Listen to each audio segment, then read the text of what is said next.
How's it going, guys? Welcome to Audio Addiction. We have Cult Logic with us. They can say their names and what they do in the band. I'm Danny. I sing in the band. I'm John, and I played drums and guitar on this record. Oh, okay. Unofficially, I don't know what I do. What do I do in the You do band? everything in the band. Okay. He writes the Okay. songs. He plays all the music. That's Does what Yeah. I everything. thought. That's what I Yeah. looked up. I was like, I'm pretty sure John did everything. And I was like Yep. low key hoping that you guys joined in the chat so you could correct me if I was wrong or not. And that didn't happen. So if I am wrong, you're consoling the source here. So Yeah. I'm No, he's at just being modest. He did everything. There's yeah. plenty of other people involved in the project and the making of the record, like additional That's true. musicians that played on it.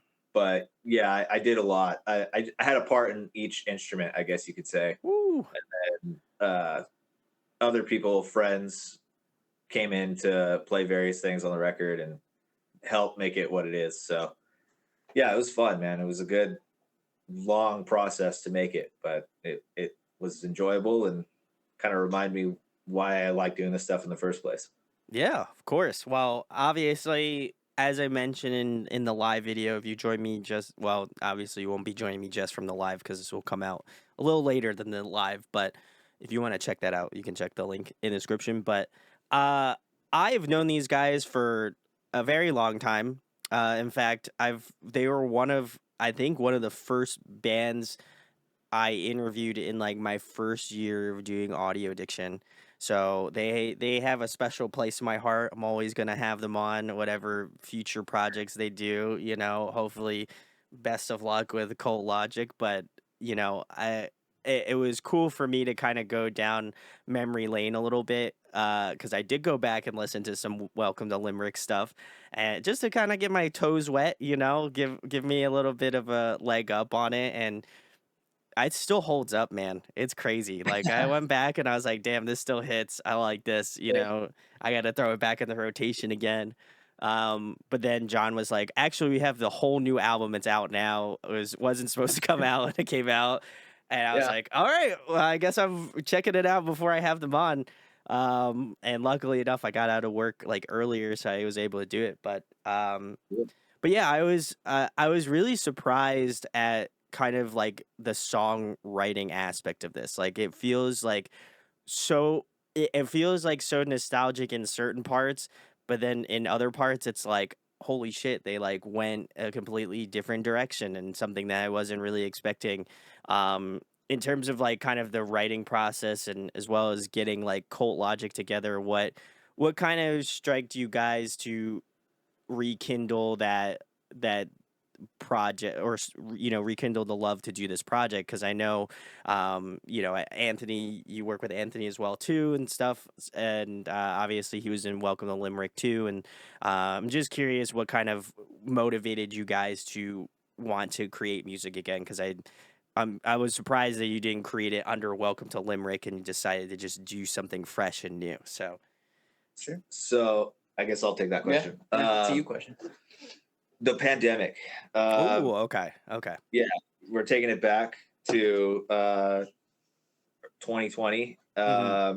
and it was a time when everyone, was kind of not working. The world was kind of shut down, and everyone was kind of reminded of what they love to do. Hmm. And I started I didn't have any work on the calendar, and I sat down and I started demoing some songs just to kind of like see if I still knew how to do it. And I was having fun doing it, and you had come over several times during that time to continue demoing, and then we made several different like versions of like these songs, and then sure enough we ended up with like a 10-song album. And then I, on a whim, texted Shane from Hail the Sun because Welcome to Limerick had done work with him in the past as well. Ah, And I okay. said, "Hey man, like just wanted to share these demos with you. Like I don't know if anything's going to come of it, but like Happy New Year." And it was New Year's, so at the time, and he texted me back and he was like, "Dude, these demos are fucking rad." And then I was like, do you think we should professionally record them? Like, do you think we should, go through and Do it, yeah. make like an actual thing? And Shane was like, of course. And then I was like, well, why don't you produce it? Because, I wanted him to be involved. And yeah, that's that. And then all the other magic happened. I had a buddy, his name is Matt Paulson. He played guitar on Shout this out to record Matt. as well. He came through and wrote and demoed with me throughout the pandemic. And then over the course of the next couple years, like we on and off went into the studio and kind of made the record. So yeah, it was that time that like sparked us to get together. And I think at one point we did have that conversation about it potentially being a Welcome to Limerick record. Hmm. But in Welcome to Limerick, Anthony was the primary songwriter. And in this case, it was me. So it just kind of felt like it was a new thing and a new era. And we decided to give it a new name. And Anthony was still involved in the project, but he wanted to be more behind the scenes, like Sure. engineering and recording it. So we just decided to do something a little different. And then And that's how it got to where we're at now. and for Danny, I know John said you like were you guys were like working on the demos together. Did John like actually approach you and say like, hey, would you want to sing on this? Like, are we just Yeah, doing this? that's Like, exactly what he. That's exactly what he really? did. Yeah, he's like, I got some songs. Would you want to come over and sing on them? I was like, yeah, sure. And then I heard some of the songs. I was like, oh, these are sweet. I'd love to sing on it. And yeah, we worked pretty hard on just collaborating on lyrics, on melodies, on just the singing parts as a whole is very much collaborative. Where normally, like in the past, like with Welcome to Limerick or just doing like solo stuff, it's just with solo stuff I go and I write the song as a whole. Yeah, yeah. And for me to work on a song that I am not I didn't write anything, it was a challenge for me to come up with lyrics and melodies around something that wasn't mine. So that challenge was cool though, and it was really fun having that collaborative process of doing something different. So yeah. Yeah, because I did check out your solo stuff. Like I've been kind of going back and like listening to all of like everybody's previous works and stuff. Yeah. And it's been interesting to kind of like differentiate all of these like different things that go on in like all of my friends' lives where like the solo stuff you're like, oh man, this is really cool. Like I'm curious if whether or not that will make it into the album. And there was some songs where I was like, okay, this has like it has Danny's kind of like styling on it, but like in a Yeah. completely different light because it's stuff that was primarily written by John, and like I think it was like a cool juxtaposition, and to me it was like I was like curious on how like all of these kind of songs came to be in like terms of like styling because like Fever Dream, like all of the singles are like all vastly different, and Mhm. I was like really surprised, and I went through it live and I was like, I'm curious what made them choose these three songs as being singles because they're all vastly like if you think about it in like the perspective like a spectrum of like Cult Logic, it's like, Tongue Tied being like arguably one of the more heavier songs was like Mhm. Mhm. closer to the end, and then you got like Fever Dream, which is like kind of in the middle, and then 27 Club is like completely like distant from Tongue Tied. And I was like, Mhm. these were some interesting choices. Yeah. Was there any thought process on picking other songs as singles, or were you guys like really staunchly like these have to be the singles, like people have to listen to these, or I'm curious on how that came to be.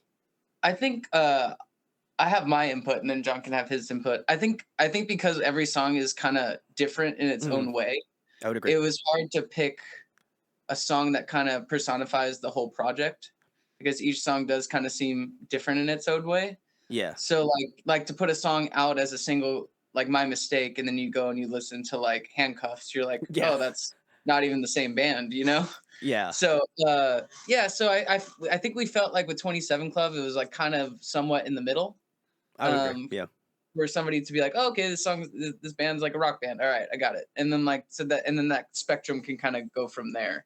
So I think that's why we did 27 Club first, And then we did Tongue Tied because it's a little bit more in the same vein. And then obviously Kurt was on it, which helps.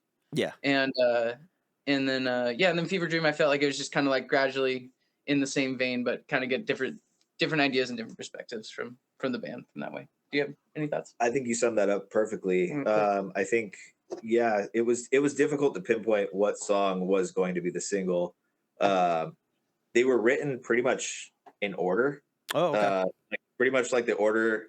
Like I had never done anything like this prior. Like I had never Sure.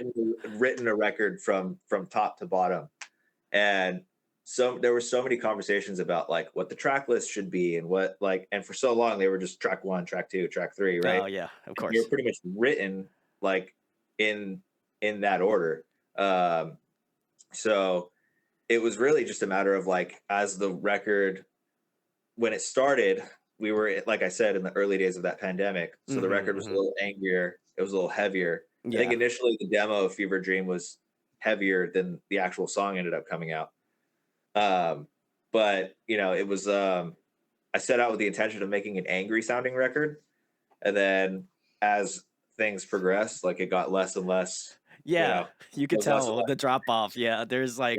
there's a So certain point in the record where you're like, "Okay, he's getting a little less angry," which is nice, you yeah, know? Like, I'm glad the leaf yeah, has turned for him. yeah. It was, yeah, it was just me, experimenting with songwriting, really. And I never thought that these songs would. I mean, the feedback has been great, and Shane from Hail the Sun has been really encouraging. Oh, Uh, that's awesome. Yeah. when I like sent these songs to him, like I didn't think anything of it. Like I was just like, oh, I'm gonna demo these, and that's gonna be that. And he was a real driving force in me taking this further. So I appreciate him for that, and I appreciate all his creative input as well.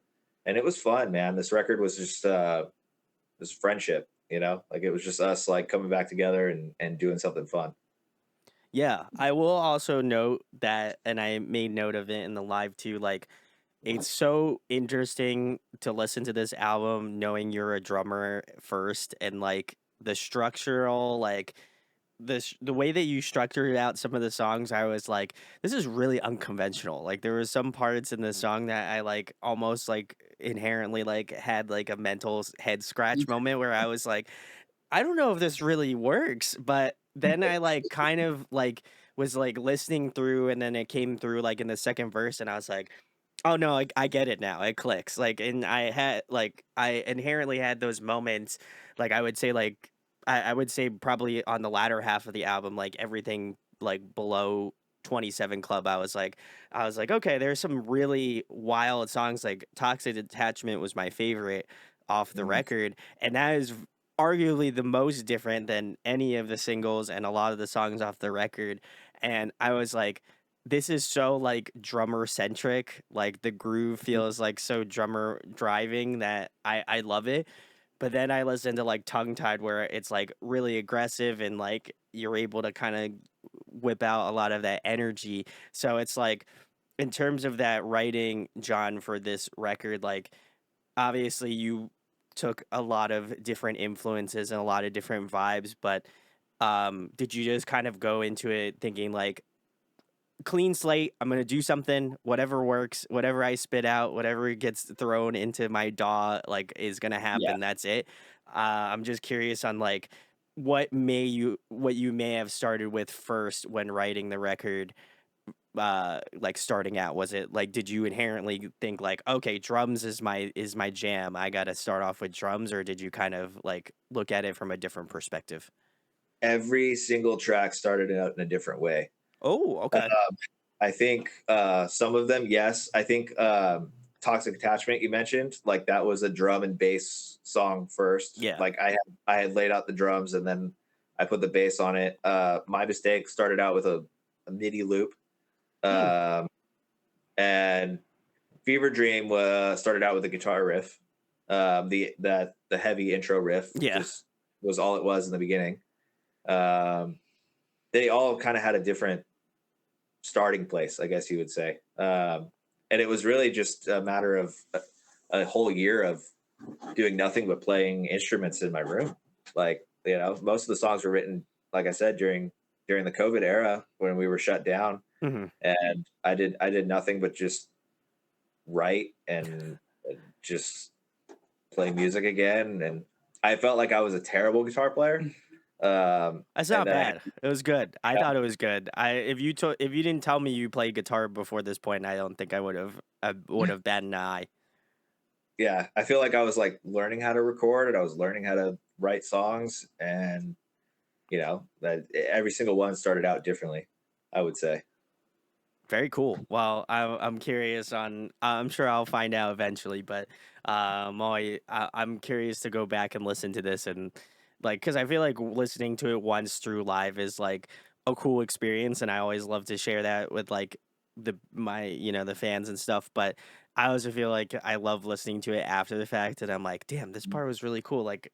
And it's cool to kind of like recycle and go through parts where I was like, damn, that part was really cool. I'm glad I like had a moment of that like live, but also like it gives me that like confidence that I was like, oh, I'm glad I pointed this part out because it is really sick. Yeah. So I'm definitely stoked. Is there any song particularly that you guys like love or you would show to somebody who doesn't know Cult Logic? Is there any one song that comes to mind? I mean, I guess it depends on who the person is. Sure, Like if sure, I, okay, like if I know if it's just a casual listener, I feel like My Mistakes like an easy song to listen to. fair enough. Yeah, Fever Dream. Yeah, Yeah. yeah. But if I somebody like I know that like is interested in music, probably like Toxic Attachment um or Tongue Tied or something like that. Yeah, yeah. John, Yeah, I would agree. I always show people Fever Dream. It's a personal favorite of mine. sure, Uh, Toxic Attachment is another favorite of mine, but I feel like the listener of that probably likes a particular genre. Um, so yeah, like how Danny said, just depends on the listener. Depends on like who we feel like we're talking to. Um, I think if as Cult Logic grows, um, we'll adapt like pretty musically savvy fans that know that like genre, like yourself, right? Like you have an expansive knowledge of music and music thank theory, you. and like I'd imagine those are the people we would gravitate to, and we would hope that we could grab some casual listeners as well. We set out with the intention of making a pop record, so we wanted. Wow. Yeah. All right. There was some we want moments of pop, I will say, like especially in some of the like the slower songs. Like there Mhm. was definitely some moments where I was like, okay, this has like a sort of like pop tonality to it, or like the way it's structured out feels like very like pop centric. But then Mhm. like you get like I said, I know I keep mentioning it, but like Toxic Attachment is like the most jarring song in the entire album because it's like something that if you have listened to the album from front to back, you would not expect that song on this album. Yeah. Like it's Yeah. like right. the first half of the album, you're like, damn, this guy's mad as fuck. Like he is just pissed, and I respect it. There's some fight riffs in here, which is wild, and it just works out. And then once you get to like, I think once you get to like handcuffs, that's when like the needle moves more to like soft, like a little bit more vibey, a little bit more softer. And then by the Mhm. end of it, I was really surprised with hindsight's 2020. That one really surprised me the most, and I don't know if it has fully clicked with me. Mhm. Um, Obviously, you had a feature Sweet Light, which I don't know anything about Sweet Light, so That's Anthony. oh, it is. I had a Yeah. feel in my head. I was like, "This Yeah. sounds like Anthony," but I don't want to be an asshole and be like, Yeah. "Yeah, this is definitely Anthony." And then somebody comments like, "Oh, actually, this isn't Anthony. Like he's not Sweet Light." And I'm like, "Fuck." Yeah. Yeah. That's his project. You should check out that project too. He put out his own album as well. Anthony, come on the show, bud. Would love to have Yeah. you. Yeah. Um, You're the one. But I was like very surprised because it had like a really kind of like electronic, ethereal kind of aspect to it. And I was like, where are they gonna do? What are they gonna do with this? And like, I was a little confused. And then the song kind of moves along. And then once you get to that pre chorus section, you guys brought it back in as like a, hey, you remember that part that you just heard? Mhm. And so I like that. It would have been more I feel like if there was like more integration, like it would have been Mhm. really interesting to see that. And obviously, I know this is your first album, so I'm not gonna like beat you Yeah. over the head over it. But like I was like, man, it would have been really cool if there was just like if they just kind of just like full throttled it towards the end and just like really just hit you with like more of a wall of sound. So maybe Yeah, for next I get album, for we'll sure. see what's up. But It's funny that you say that because ultimately, like when you're making these records, like things come down to budget restraints, right? sure, yeah. So, like that song was probably the least thought out at the time that we were tracking, um, and so like it was a little more put together. I want to say like after the fact, like after Sure. it was like I had tracked the drums. We knew that we wanted a big ending, but I agree with you. I think like like I think if we were to do a live version of that song, like we would dig into that ending way more. You And gotta like full what send it, yeah. I was yeah, like, "This has full send energy," and I'm not getting it, so I was like Yeah. I'm like, "I feel like this might be the song to see live," because it's like, I know I'm not maybe going to get it on the record, but I know if Mhm. I see it live, I'm like, "Oh, yeah, it's gonna hit the chest. I'm gonna, like, yeah, feel it. I'm gonna be solid," so I like that, and, obviously, I have to ask in terms of getting Kurt Travis on the track, how did you guys go about asking him? I imagine you're in circles with Kurt, but, kind of how did that process work out? Did you guys just, like, hit Kurt up and say, like, "Hey, so we have this song, we would love to have you on it. What do you think about it?"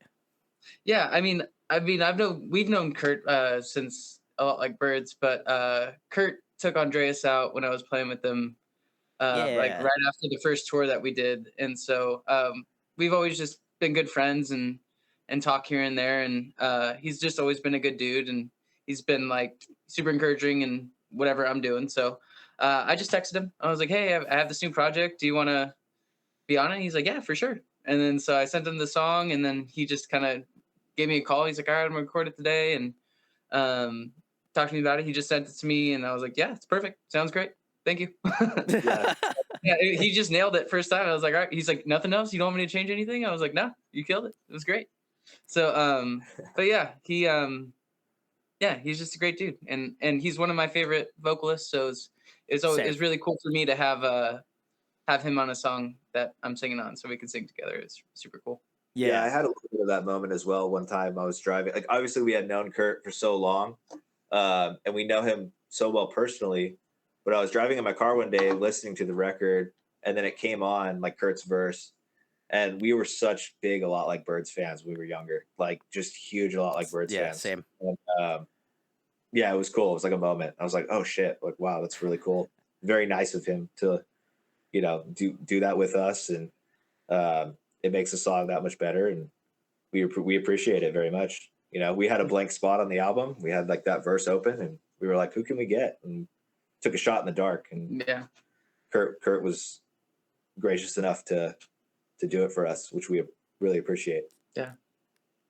You know what? The one I was really surprised about, I was surprised there's no Andreas feature. I thought for sure, like in my head, I was thinking like listening through and I saw like the track listing. I was like, damn, I'm like, my man Andreas isn't even on this album. I'm like, Well, that's kind of he crazy. he kind of is because Andreas wrote the chorus to Fever Dream, so Ah, okay, he's that kind makes of on. sense. Yeah, yeah, I'm just trying to call him out, yeah. Just call him out. Yeah, I'm just trying to let him know, for the It's not too homies. late. yeah. It's not It's too not too late. late.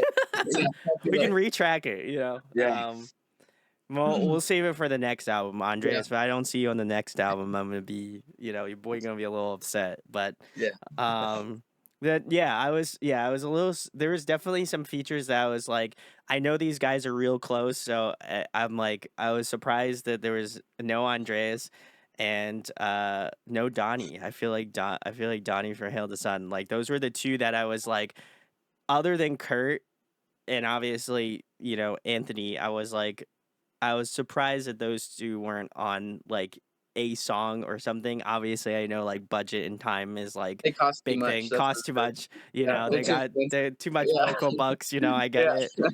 I Your would boy Go ahead, I John. would say, sorry, bro. I would say it was also really important for me that Danny stood Stood out. on his own 2 feet in terms of like being on this, doing this record. Like the nice dynamic between Welcome to Limerick was like we had Anthony and Danny both Yeah. doing a back and forth all the time, and this was, I mean, other than your solo stuff, one of the first times you have done a heavier sounding record on your own. Yeah, which was even harder for me because the tuning of the guitars were a lot lower than standard. So to find melodies and singing in that key and register was a challenge too.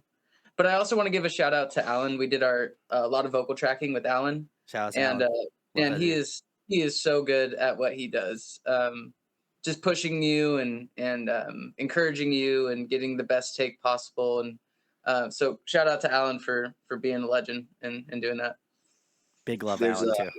One of my favorite vocal moments on the record is a part in hindsight where Danny kind of does this lower register thing going into the first chorus, and Alan was like so insistent on that. We were like, unsure of it, but it sounded so unique, and Alan was so good at getting really interesting vocal takes out of you that like we had never experimented before. Like a lot of stuff in Toxic Attachment. Oh yeah. We were like, whoa, like I did a lot of things I didn't even know I could do.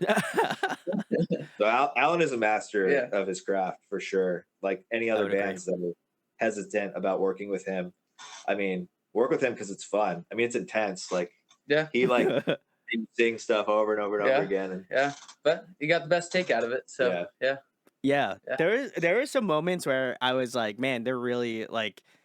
Danny's really getting pushed like vocally. I was like sitting through and like listening to it and like trying to like process it live, and I was like, man, he's really going through the ringer on like some of these songs where like there was even some parts where like you're doing this like yell like vocal fry kind of like singing, and I was like, damn, I was like, I haven't heard him do that ever. So I'm like, he must really just be testing his vocal limits because I think screaming and singing is like a completely different thing. Like you have to learn a different way to like sing. And so I was very impressed at like I was like, damn, he's really pushing his vocals. I hope he's not like just tearing them up, like just wrecking them, just I hope not. I hope not. I think it's still right. But I think it was like kind of in those points where like you have those aggressive tones and like that aggressive tonality and like the way that the light switch just comes on and like you can clean it all up. I thought that was like super, super cool. And I love when vocalists do it because I give them so much more respect because I think it's such a hard, like, it's such a hard thing to do. And it's like, it could strain your voice in that way, like to kind of make it more like musically, like fit the song or like drive home like more crucial lyrics. I think it really had a cool like sentiment throughout the album. So I got to give you a lot of kudos on that because I was like, damn. I was like, Danny's really doing it, and I was like, now I could just envision Alan just being like, "Come on, Danny, let's go, give me another take, baby." There was so much of that. He would be like, I want you to turn your head quarter turn to the right and like look up and smile while you sing it. I was like, okay. And then that's the take. And I'm like, all right, sounds great. I don't know how you know that, but sounds good. What's wild is how that shit worked like all the time. Yeah. Like he would say the craziest stuff. And he's like, I want you to do 10 jumping jacks and then nod your head 3 times and let's do it. And I want you to sing it. Yeah. I'd be like, okay. Yeah. He'd be like, I want you a little out of breath. Yeah. Like, yeah, go take a lap and come back and sing this part. Oh my God, he made you run a full lap? No, not a full lap, but he made me do a bunch of weird stuff, and then it would take me a moment to like kind of understand what he's saying, and then once I did it, and he knew I did it, he's like, "That's it, that's the one." I got it. Yeah. So that was it was super cool. I was like, I'll have to take some of that into the next project too. So. It would have been funny if he's like, "Damn, I didn't click the record button. You gotta do it." Yeah. There was several of those too. Yeah. Oh like, no. Yeah. That's always though. That always happens. Yeah, he's like, "Oh damn, I forgot to hit the record button. I guess you gotta do it again." He's like, "That was great. Let me hit record next time." Oh man. Well, at least you got a good follow up take. But in terms of influences, guys, because I know we talked about influences like ages ago, but I'm curious in terms of the thought process of going into your self-titled record. What were some of the artists that you guys were listening to that kind of give you the influences on this record? Okay. What was I listening to back then? 2020.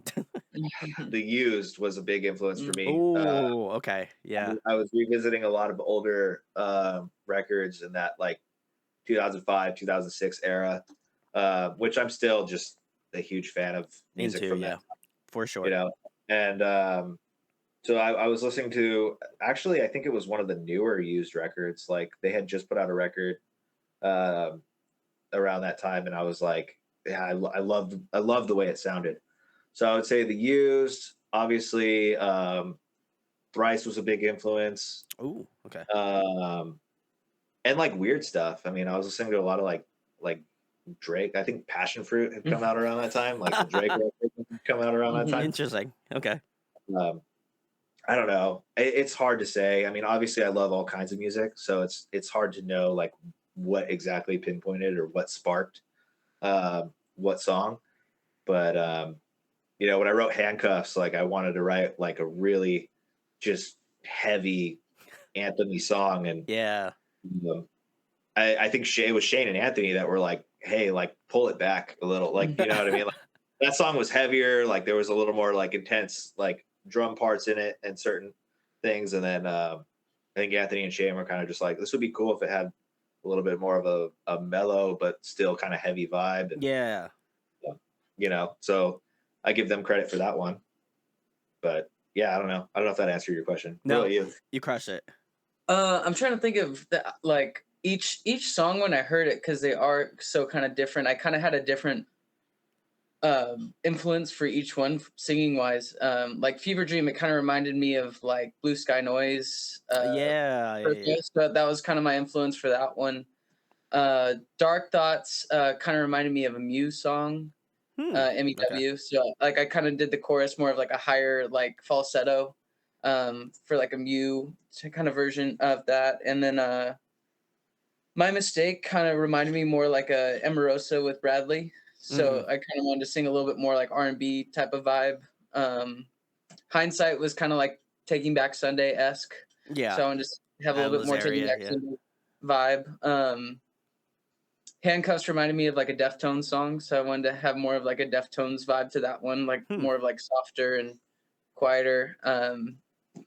The Signs reminded me of like a Death Cab for Cutie song, if it Yeah. was a little Yeah. heavier. Yeah. So I had more of like a Death Cab influence on that one. Toxic Attachment was like its own thing. That one was just like that one was just birthed at its own place. Um, I would say Paramore. Paramore, yeah, I could see We were Yeah. Paramore. listening. I could see Yeah. that. Yeah. I think we listened. I remember when we wrote the first verse of Toxic Attachment. It was like 3 o'clock in the morning, and we were listening. I think we were listening to a Paramore song, Mm-hmm. and Oof. we were like, like I don't know, like, and Just it trying to was be Haley Williams at 3 yeah. a.m. We were just trying to fucking That's like fair. Yeah. we were like trying to emulate I was those. like, let me dye my hair orange real quick. It's only gonna take me a couple hours. I'll be back. Yeah. Um, But yeah, I think each song I just kind of went into it with a little bit of a different inspiration, just of the bands that I like and what the influence I heard from John in the song, and just tried to do something along those lines. So yeah. yeah, I feel like you kind of gave me kind of in more of the nostalgia, like a Seosin, like first Yeah, two, like self-titled, In Search for sure. Solid Ground, like Yeah. definitely like Cove vibes. But then at Hmm. the same point, I feel like you also pulled a lot from like the Circus Survive, like Blue Sky Noise, Uji Turna, kind of like with Hmm. more of the ethereal elements mixed in. So I Hmm. thought that was really cool. And then like even in some spots, I felt like you guys even tapped into like shoegaze, like a low, the Deftones kind of Hmm. feel, where I was like, damn, there's a lot of space going on in this song. And I was very surprised. I think that was kind of like the sentiment that I kind of kept throughout the entire record was like, I don't think there was one moment throughout listening to it live that I wasn't like, okay, this is it weird, but I'm like, let me see where it's gonna go. Yeah. And it almost always delivered. Like I was like, this is really interesting, and like the way that the songs were written and from that perspective was like really interesting, especially from John's perspective, because like you can tell like in some songs where, as I mentioned before, like a lot of the songs were like more driving and had like more of a punch, and it's like, okay, that feels like, like very Aaron Gillespie esque, where like I know a lot of his songs, like are, again, the OG era of Under Oath, like a lot of his stuff has like solid like like kick, like in your face punch that I feel like you guys kind of stem from. But then like, you know, the signs or like some of the softer songs where I was just like, okay, they're pulling from like more emo, kind of like more vibey stuff. And so I think the entire record has like a really cool umbrella of like emo, alt, and like a little bit of post hardcore. And Yeah. and I think that you guys do really a good job of kind of like dipping your toes in the water of like each one and saying like, hey, we enjoy a lot of these bands. Like, if you're gonna enjoy these bands, there's probably a good chance you're gonna enjoy our band. Hmm. So I like the fact that it's deliberate in the way that it's like so diverse, but isn't like where I feel like sometimes bands kind of go in a weird direction of like, okay, these songs sound similar, maybe they're written around the same time. Where I Hmm. felt like this album was like, okay, it's kind of spread out and you can tell it's spread out, but there's a lot of moments where like you can kind of find like the in betweens of like where songs fit and like you're like, oh, okay, cool. This is interesting. Like this one kind of reminds me of this song, or like, you know, Fever Dreams and Dark Thoughts, or like super like on the more heavier song. And like, I think you guys kind of did a great job of arranging it out where I think if you kind of like put a soft song and then put a heavy song next to that and then just kind of staggered it out, I don't think it Hmm. would have it. I don't think it would have enough of a flow where you're like, damn, like this is really heavy. Like I'm gonna get like an acoustic kind of like softer song and then just have like something that's just like super raw and like Right. aggressive. And I don't think it would have had the same sort of momentum behind it. So I'm glad that you guys kind of staggered it at the front and having like more of an aggressive tone at the beginning, and then as the record kind of goes on, you know, like you get a little bit more softer, you know, you get Yeah. a little bit more like vibier. And Hmm. so I'm curious to see like the next record where I feel like you guys are going to kind of bridge the gap a little bit more and have songs that are a little bit more like heavier but still have that real like kind of vibey groove to it. So Yeah, Yeah. for are you sure. are you guys Definitely. working on the next thing to come? I'd imagine. Yeah. Yeah. We Yeah. talk about it, yeah, all the Yeah. time. We Yeah. have demos, we have things, you know, like there's stuff in the, you know, it's probably like 100 different files of Oh things yeah. in our Logic DAW that we can draw from, and uh, yeah, we look forward to making another one. You know, if the perception is good on this one, and people want to hear more, if we get the vibe that people want to hear more, like we'd be happy to do more. Yeah. Um, yeah, like, this is just it's been fun, man, to get back into this world and to just kind of like see where it's going and not have a ton of expectation for it. Sure, You sure, know, sure. remind ourselves that, like, you know, this was a passion project at the end of the day, and Hmm. you know, both Danny and I have day jobs, so you Yeah, know, same. Yeah, I get it. yeah. Yeah. But Yeah. you know, we absolutely would love to do another one. Yeah. It's fun, man. I hope we can continue to do this for, you know, as long as possible. Yeah, I feel that. I think I can't resonate with that anymore because like to me it's I like next month I'll be celebrating like 8 years of doing this. So like Oh, to me, congratulations. That's thank you, awesome. thank you, thank you. Yeah, So I yeah, think real it's quick, dude. Like, congratulations on everything. Like growing oh your shoes, like you said, like we back in our old days of our old band, like if we were one of the first bands you interviewed, and yeah, oh yeah. it's been awesome to see your success. Yeah. Oh, I appreciate it. I think it's like interesting to put it all into perspective. Like Hmm. I like you know these guys have stayed at my house, like my parents' house. Shout out to my parents. Like That's your um, parents.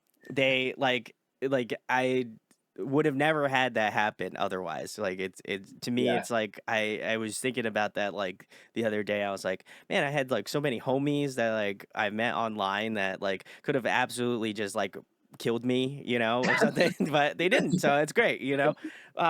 Not to say that they wouldn't, you know, but it was like really it was really kind of an interesting perspective, and like I think it just shows like how like music can just bring people together that live on like the complete opposite ends of the like country or like the world or whatever. And Hmm. so like I think that's really cool, and I just like to see other people just do things that they enjoy doing. Like when Yeah. John originally messaged me about checking this stuff out, I was like, oh yeah, hell yeah, I'm definitely checking it out. Like there's like even if I like I knew it in my heart, I was like, I have to do a video, but like in my head, I was like, this has to be done regardless. Like, cause like Mhm. I feel like the first like year of bands that I've did stuff with, I'm like, you guys are like on like a higher tier than no offense to any other bands I've had on, but like you guys are like on a special like niche level of like, you guys saw me when I was doing like horrible interviews, like terrible. I look back on them and cringe a little bit, but like now I like now I look at them like, well, listen, I wouldn't be doing this or have the success that I've gotten if I just didn't like plow through it and just do it. So, Totally. thanks, kudos to you guys for continuing to come back. So I love Of it, and course. Yeah. Well, hopefully, thank you come for back. continuing to listen to whatever we put out. Yeah. Of course, It of means course, a lot to us. Yeah.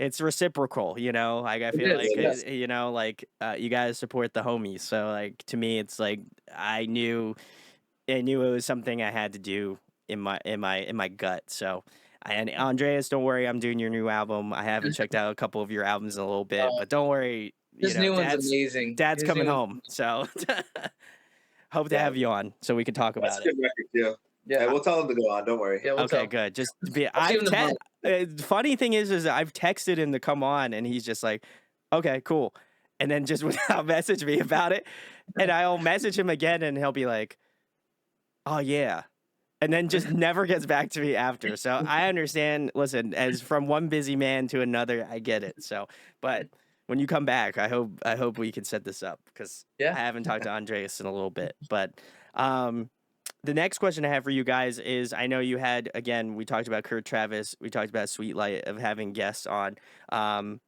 But if there was one person that you would love to have on a future Colts Logic track, who would you love to have on? Question is split into two. One, the first choice is one that you think is more feasible, like kind of like a Kurt Travis situation. You hit up the line, say like, "Yo, man, I like your voice. Like, let's try to see if we can work this out." And the second one is the like manifestation. We're putting it out there. We might as well just put all the good juju, the good energy towards it. Okay. Do yours first. Okay. Feasible. I think I would go. Man, that's tough. Does it have to be somebody I know personally? I mean, Or like somebody somewhat. that's No, easier. I mean, like you're not just gonna slide into someone's DMs. I feel like Okay. I mean, you could. Yeah, I could. You could. I think is Anthony Green unfeasible? I would don't say think so. no. I wouldn't say I don't no. think- No. Okay, then I'll say Anthony Green would be Okay. one. Okay, that's a good one. And then the other one, I would say, who's big in the rock world now? I don't even know. Haley Williams. Let's do Haley Williams. No, Brendan Ooh. Urie. Brendan Urie. Okay. Fair Yeah. enough. Yuri would be really fucking cool. Very Yeah, Brendan Urie would be wild. Yeah. Okay. Yeah. I'm about Brendan it. Urie would be cool. Yeah. Anthony John? Green, Brendan Urie would be sweet. What you got?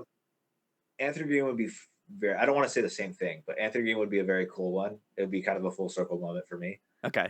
Fair enough. So I'll say him as like a feasible one because I feel like if we really wanted to, You got to put Maybe. the both votes to it.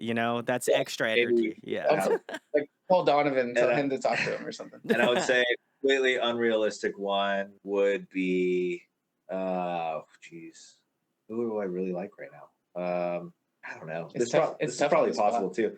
Burt McCracken from the Used would be Oh, fun. yeah. Oh yeah. That'd be sweet. Okay. That's Yeah. good. Burt McCracken from the Used would be sick. Like if I could get him on a track, I would love that. Whew, that Yeah. would be sick. I would be out Do there. they have to sing, or can I? Oh, get, yeah. Do they have to sing, or can I get somebody else?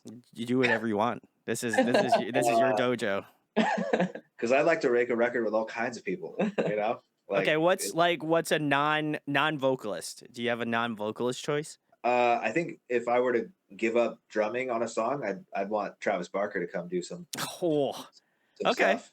That's Man, fair. Tom DeLonge would have been a good pick Ooh, too. Tom DeLonge would have been a good. I take it back. Tom DeLonge would have been sick. Yeah.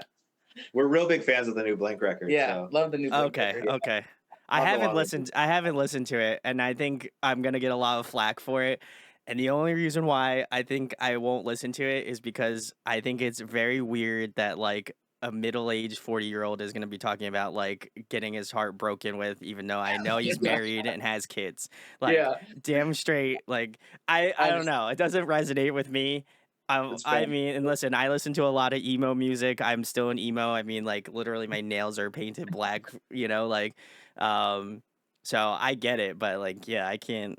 There's something about it that, and also to be fair, like Blink was like one of those groups that like was off limits for me to listen to for like such a long time that Mhm. like once everybody like I had passed the like the Blink 182 phase of like everybody being like, yeah, I love Blink 182. I'm like, like I get it, like respect. I think they are great musicians, but like there's something about it that just never clicked for me about them. Yeah. So I Yeah, get that. I get big that. up.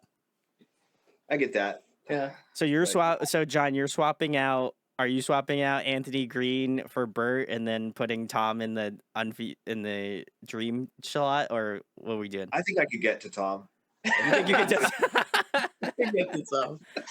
Okay, fair enough. I respect that. Go big or go home. Yeah, I think I could shoot him an email. Yeah. Okay. Like, Okay. but, yeah. I'll just be like, hey, I saw an alien sighting. Here. Maybe here it's at the It'd studio. be like, show me the sources. Yeah. Here, put these headphones on. Tell me if you can hear them. Now sing this to communicate. I feel like John's just gonna have like an insane like light setup, and he's gonna be like, oh my god, the UFO just touched down in my right here. Yeah. Crazy. And Yeah, it's just do like a a whole bunch like of just Project like Bluebeam on him. just like a bunch of beaming going off, and he's like, holy shit, you're right. And then I'm he's just dressed like, up I'll be as right the over. alien. Yeah.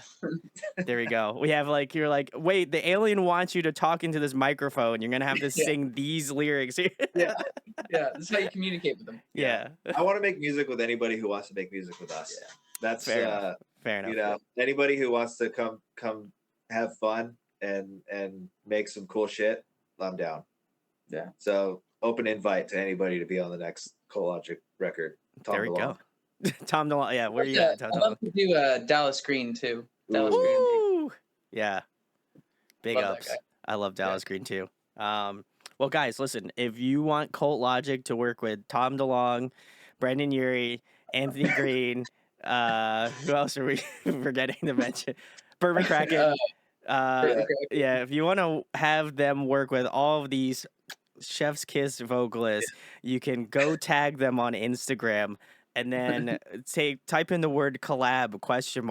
And listen, Yeah. I've been doing this for 8 years, so like, I think it's gonna I think it's real. So like, I think if you it want to just post that on your story, I think it will work. I think it could work. Yeah. I think it'll work. I'm putting the I should positive be affirmations to sending it. DMs every day until they do it. Yeah. Yeah. You just make a TikTok and you're like, man, I'll make a group day chat with all. 60, day 69 talking to Tom DeLonge, still haven't gotten an email about you. So And also, can you do it for free? yeah. He's like, I'll make sure to get you an alien sighting or something, Yeah. We'll call it even. I'll get you a keychain. Yeah, there you go. I went to Area 51, Yeah. All right. Yeah. Love that. Well, the next question, guys, is if there was a song that you wish that you wrote, what song comes to mind? You can go first. Oh God. Okay, you first. Let me. A song that I wish that I wrote Yeah. personally. Yes, like if you could take credit, like if you had an artist that you were like, damn, I love this song, and you're like, what if I snatched it up first? Okay. Man, these are good questions that I really have to think about. I know it's like that's in depth. I have that moment like every day, bro. Yeah. Like you have that moment with That's like why I every ask song. it. Yeah, it's the It's like intrusive thoughts. a part of me wants to choose like a banger that was like multi-platinum. Yeah. Okay, I'll make the question a little bit easier for you guys. Okay. Pick you have your first choice, which is like the one that'll get you the bag, like you don't have to question it. You're just like, the song hits and I'm also getting paid. Awesome. Yeah. And then what's one song that's like, money doesn't matter. It's just like a song that you're like, damn, this is incredible. I don't care. It made 2 cents on Spotify. Yeah. Okay.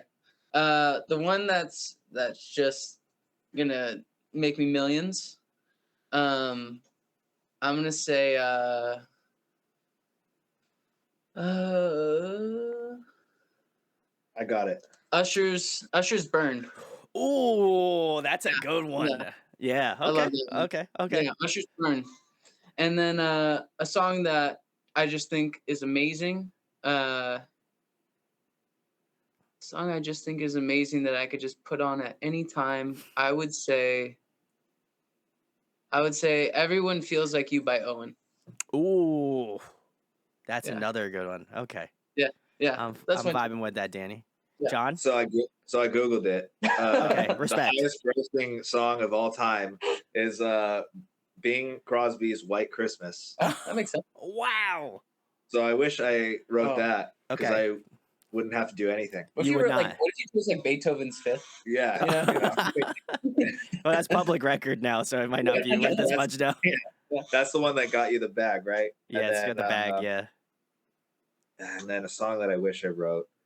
Um, Anthony Green's "Stone-Hearted Man" is a fantastic song. That is a special song to me. Every time I hear it, I think back to being young, and I guess I would say I wish I wrote that one, but yeah, I'd say that song.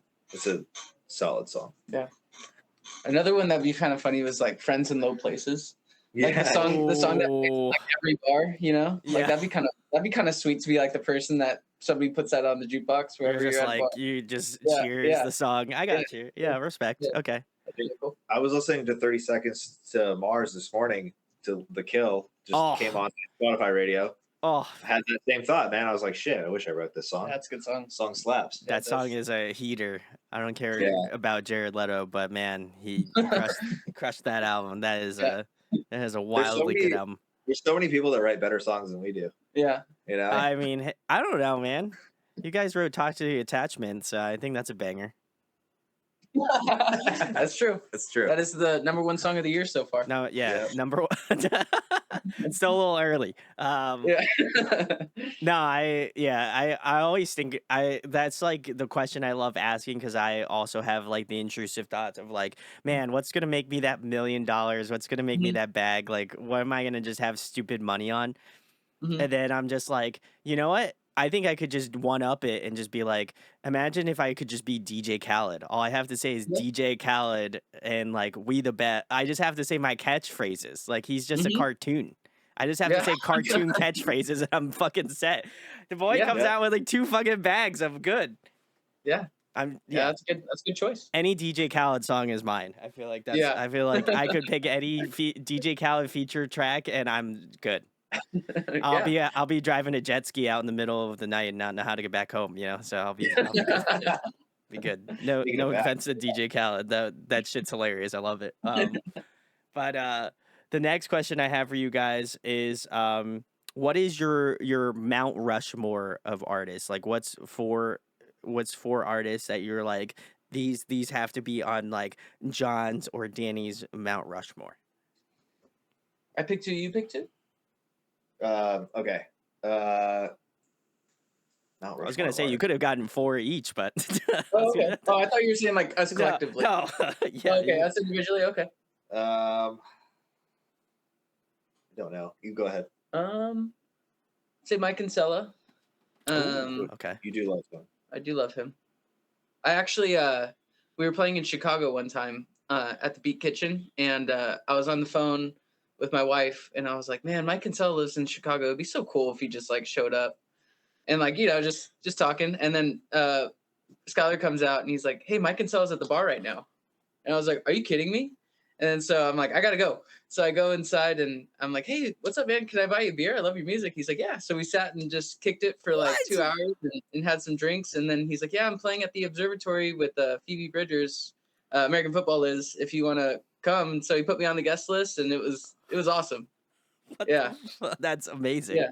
Yeah, it was super cool. That's an epic story. Shout out to Skylar. Oh Yeah, my I god. manifested it. You did, Yeah. truly. Yeah. Yeah. See, that's what I'm saying. Well, we'll manifest the collab. So I Yeah. feel like it's gonna happen. Exactly. All right, Mike Kinsella.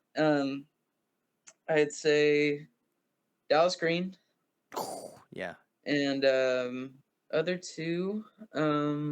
Yeah, it makes it tough because those are like my two go-tos. Big mains. I got you. Yeah. Yeah. Who else do you listen to? I mean, it doesn't have to be the same genre. No, I know. It's just hard. There's so many. Yeah. I think for like my I'd say Tom and Mark. I'll put them in the same one. Ooh, Just okay. for like how they influenced me as a musician. Mm-hmm. And then last, I think I'm gonna say I'm gonna do a curveball here because this is Ooh. also a person that influenced my guitar playing a lot. I'm gonna say Claudio Sanchez. Ooh, okay. Yeah. It's a good Respect. one. Yeah. He influenced a lot of just songwriting and melody and stuff like that. So I put him up there, just influential people. Taylor Swift. God, I would have left this chat immediately if you said that. If you said that with your whole chest, John, I would have been like, Taylor Swift number one. Taylor Swift number one, bro. number one. Yeah. Machine Gun Cruel Kelly Summer's number two. Yeah, Cruel Summer's dope. Cruel Summer's I said the wrong Yeah, you said the wrong name. Cool Summer. Cool Summer. Oh That's God. Wow, you're a real fan of Taylor Swift, Yeah, huh? you're real Swifty. Yeah, we're real Swifty, Swifty. dude. Yeah. It's revolutionary what she's done for the music business. Yeah. I don't know, man. It's there's so many artists. I mean, I'm a huge Anthony Green fan. I'm a huge I'm a huge I don't know. I can't answer that question. I'm sorry. It's too many. I can't think of it. I can't off the top of my head. Just can't do it. I feel Can't like do it. John's gonna send me a frantic text after this and be like, Yeah. He's actually, like, it's I got these it, I got four. Yeah. It's the I just need curse more of the time to interview. think. Yeah, I just needed more time to think. You know, I can guarantee you that will happen. I would put money on it. I feel like John's gonna text me and be like, actually, I think this is gonna be my Mount Rushmore. So post Brandon at this very time will add the Yeah. text above John's head Yeah. to let you pause know. the video and put John's Mount Rushmore. Yeah, John's picks here. So if not, then John didn't give me any picks, and he kept true to his word. So, but yeah, I love that. Even though John didn't give me an answer, you know, I believe in my heart that he has some it's answers just unlocked. Green full time. It's just Anthony Green. Yeah, you did say Anthony Green and Taylor Swift, so those are the two slots. You. I think those two should collab. Oh God. Well, they're both from Pennsylvania, so makes sense. Yeah. Put that in Shout the out. universe. No, I don't know if I want that in the universe. We don't listen. I don't think Anthony Green only has Ella's Dunes right now, so maybe I don't know. It'd be interesting.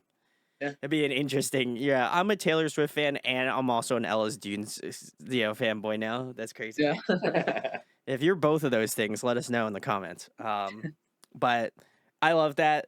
The last question, guys, I have for you is my personal favorite. I've been wrapping up all of my interviews with this now. But I wanted to know why you guys came back to doing music. Like, why is it a passion project? I know John and Danny, obviously, you guys mentioned that this started over the pandemic, and like, we obviously wanted to get some emotions out, and like, obviously, start to write music again and really relive that passion for why you do it. But I'm always, to me, as someone that has interviewed and reviewed a lot of music, and obviously have a lot of records that are very personal to me, like, I always wonder why artists continue to do it, because that's such a dynamic landscape, and sometimes it's like not the most easiest landscape to traverse either. So I wanted to know what kind of fuels your passion on wanting to do it, and obviously wanting to put out your self-titled record. You want me to take that one? Sure, yeah. Go for it. I can answer that really easily. I missed my friends. Like, I missed hanging out with my friends, and we've been doing this together, him and I, since we were like 15 years old. And we're older now. Like, I'm almost 30, and I am 30, 31, so I get it. Yeah. So I miss my friends, and I wanted to do. I want have so many fond memories of doing this when we were younger, traveling the country together, and just wanted to get back to that, especially during that time of our lives when we were writing this record. Mm-hmm. It was just very much just like we were FaceTiming each other every day, just telling each other, like, at that time, like, we didn't know fucking what the pandemic was, right? Sure, like, yeah. it was it was early on, and nobody knew if they were going to be around tomorrow. So it was filled with a lot of love and like reminding, ourselves like what we're passionate about. And for me, that was music and writing music with him and getting Anthony involved and Skylar and Andreas and Shane and my buddy Matt and everybody that worked on this thing. Um, that's what it was all about at the end of the day. Uh, and Alan, I forgot to mention Mhm. Alan, but yeah, that's what made me want to come back to it. Yeah, I think you summed that up perfectly. Yeah, What a great, yeah. I feel like to me it was like it was quite a journey. I think it's like I look at it and I'm like now that it's kind of put into perspective that like some of that stuff was written during the pandemic, like obviously I don't like to think about it in that perspective, but like I think it's cool to kind of like realize the types of emotions that is felt, especially within like that first half of the record where it's like a lot of like heavier songs, a lot of like stuff that is like arguably like topics that I feel like a lot of people discussed and like obviously everybody felt, and so it's cool to kind of like resonate with that in that way of like yeah I felt that way too, and like music was my like saving grace and like why it kind of kept me sane and doing all this.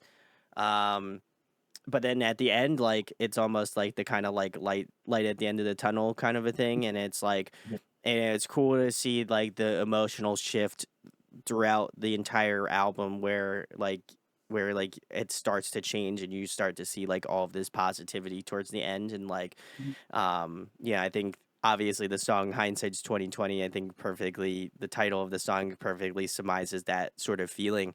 So Mhm. I love that you guys ended it off with it, and obviously I feel like I'm gonna be reaching my hand out and be like, obviously, oh, I wish, I hope new music's coming. But like, even if there isn't new music to come, like, I think that this album is such a peer into the looking glass, which is really nice. And I think that I really think everybody should give it a listen, especially if you're like a very varied listener. I think you're gonna get a lot of enjoyment out of this record. So go show it some love. But the last thing, guys, tell them where they can find Cult Logic at, what you guys have coming up or cooking up, and anything else you would like to plug about your band.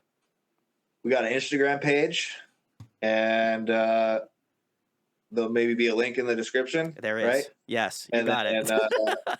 and then you can follow us on Apple Music and Spotify.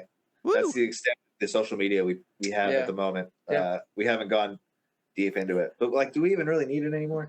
Like, As someone who's on all of it, you think you might, but Okay. maybe. Yeah. I think we got a TikTok. Yeah, we have somewhere. a TikTok that I'll post here and there.